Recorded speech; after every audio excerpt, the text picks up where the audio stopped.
What I'm going to show you here in this case study is real life, somebody who had that exact same opportunity and either decided to go in one of the diverging paths or the other diverging path. And we're going to see how the numbers played out. And then we'll wrap up our discussion here today by talking about pros and cons of each approach. Got it. All right. So let's start. We teased it. We said he was a good looking fella. Joe Dela Cruz up here on the screen. He's been a guest on the show, bought his home, 7320 Bamberg Road, 32277 in 2014. Purchase price of $94,860. Would be awesome to find a home at that price right now. Put a 20% down payment of $18,972. Talk us through it, GC. Yeah, it's just one of the most amazing things after doing this for 15 plus years and having these wonderful client relationships and actually tracking all of the data since 2011.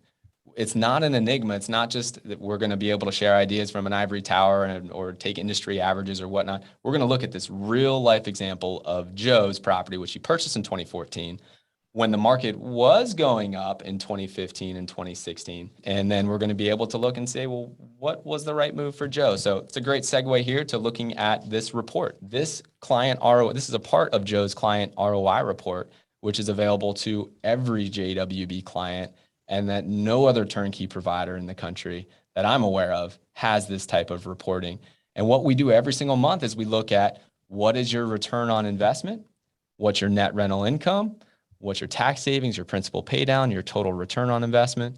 We break it down even farther. I just didn't want to get all knee deep in all of the numbers and figures here, but we are able to see how much maintenance cost, how much rental income come in, gross rental income, what property taxes did we have, all of these things. So we're able to produce this. So now let's look at where Joe was in 2014. He bought the property beginning of 2014. He had an entire year go through. He had a great year, right? His return on investment just from the rental income in 2014 was just over 22%. And the way that you get that is you calculate the net rental income, which means that we took into account all of his maintenance costs, any vacancy costs, any tenant placement fees, take all of that, property taxes, insurance costs, everything, take it all into account. And he was left with about $2,600 in net rental income. He also enjoyed tax savings, right? That other profit center and principal pay down as well. And so his total return on investment of things that just affect his cash flow, not talking about home price appreciation yet, was about $4,800. And of course, we divide that by his initial investment, and that's how he earned over 22% on his money in 2014. Now, this Same thing for 2015. This doesn't have appreciation included, right? Correct. Okay. This does not have home price appreciation included. So then talk me through this. So he's in it for 2 years. He makes 22% and 22%, making real good money. At that point, I'm assuming that he's thinking about renewing the tenant or not, and therefore paying for a turn. Is that kind of like the headspace that Joe gets into in 2015 and making the decision? No, I wouldn't think that's his headspace because, for us, it's all about signing and re-signing long-term residents. Joe may have had a 3-year resident at that time. And so his headspace was not, well, should I renew this person? And I don't know what Joe's headspace was in 2015, right? I'm using the real numbers here, but I don't know what Joe was thinking at the end of 2015. He probably wasn't thinking whether or not to sell or not, right? But he could have. And many of you are out there after owning a rental property for a year or two, and you are saying, well, just because I enjoyed high appreciation now, maybe I should change my strategy. Maybe I should just take the profits. Is that the right move? Some of you may be saying, I'm deathly afraid of maintenance costs, right? I know that long-term, over a long time, rental properties are going to break down more, right? That just makes sense, right? If you hold on to it for 10 years, eventually things are going to break more than if you held on to it for 1 year. And some of you are so concerned and afraid of, it's the combination, should I strike while the iron's hot and sell this rental property because I enjoyed a home price appreciation that I maybe wasn't expecting? And do I make sure that I get out before this upcoming maintenance cost comes down, right? Or maybe the resident turns over, or maybe my roof goes out and you're concerned about that for one thing or another. That's the headspace that all of us in this case study should be at right now. Okay. So that's where we're at here, right? We are right here inside Joe's headspace, making this decision. If he sold at the end of 2015, it would show this lifetime net rental income of $5,254, lifetime tax savings of $1,862, lifetime principal paydown of $2,493, home price appreciation of 10 G's, right? Like that's now we're including home price appreciation in there. Mm-hmm. And then closing costs of $10,500, total return of $9,109, total ROI, IRR of 7.3%, which, quite frankly, man, if I make 17% in the stock market, I'm feeling pretty good about it, right? It's pretty awesome. So right? It's a nice little return. So, and many of you would look at what your returns are right now after holding rental properties for maybe a short period of time and seeing some home price appreciation. And you're saying, well, my returns are pretty good. And I think that would be the same conclusion that Joe drew, right? Better returns than he expected when he gave us his money back in the day. And if, you could tell me that I could earn 17% on my money year over year for the next 2 years and a certain investment, sign me up all day, every day, and twice on Sunday, right? Yeah. I mean, people do that for much less than that, right? 10%. There you go. Right? There you go. So, all right. So where do we go now? Let's check out if he would have held on. Let's look at 2016. Talk us through this. All right. So, well, before we show that, let's get the headspace, right? We talked a lot about what if, right? We know that we've had significant appreciation now in Joe's mind. And in our minds, we may be saying, well, what about this maintenance cost that at some point may be coming either from a property turn or a roof going out or an AC going out? Does it make sense for me to get out now to avoid that, right? Well, guess what happened for Joe in 2016? This is why this is such a good example. It's because Joe had one of those moments in 2016. He had a really tough year for maintenance costs. And I love showing all of you what it really can feel like to own rental properties. Joe had a turn on his property that was over $6,000. He had over $6,000 of maintenance costs in 1 year. Pablo, is that normal? Not normal. Not normal. Can it happen? It can happen.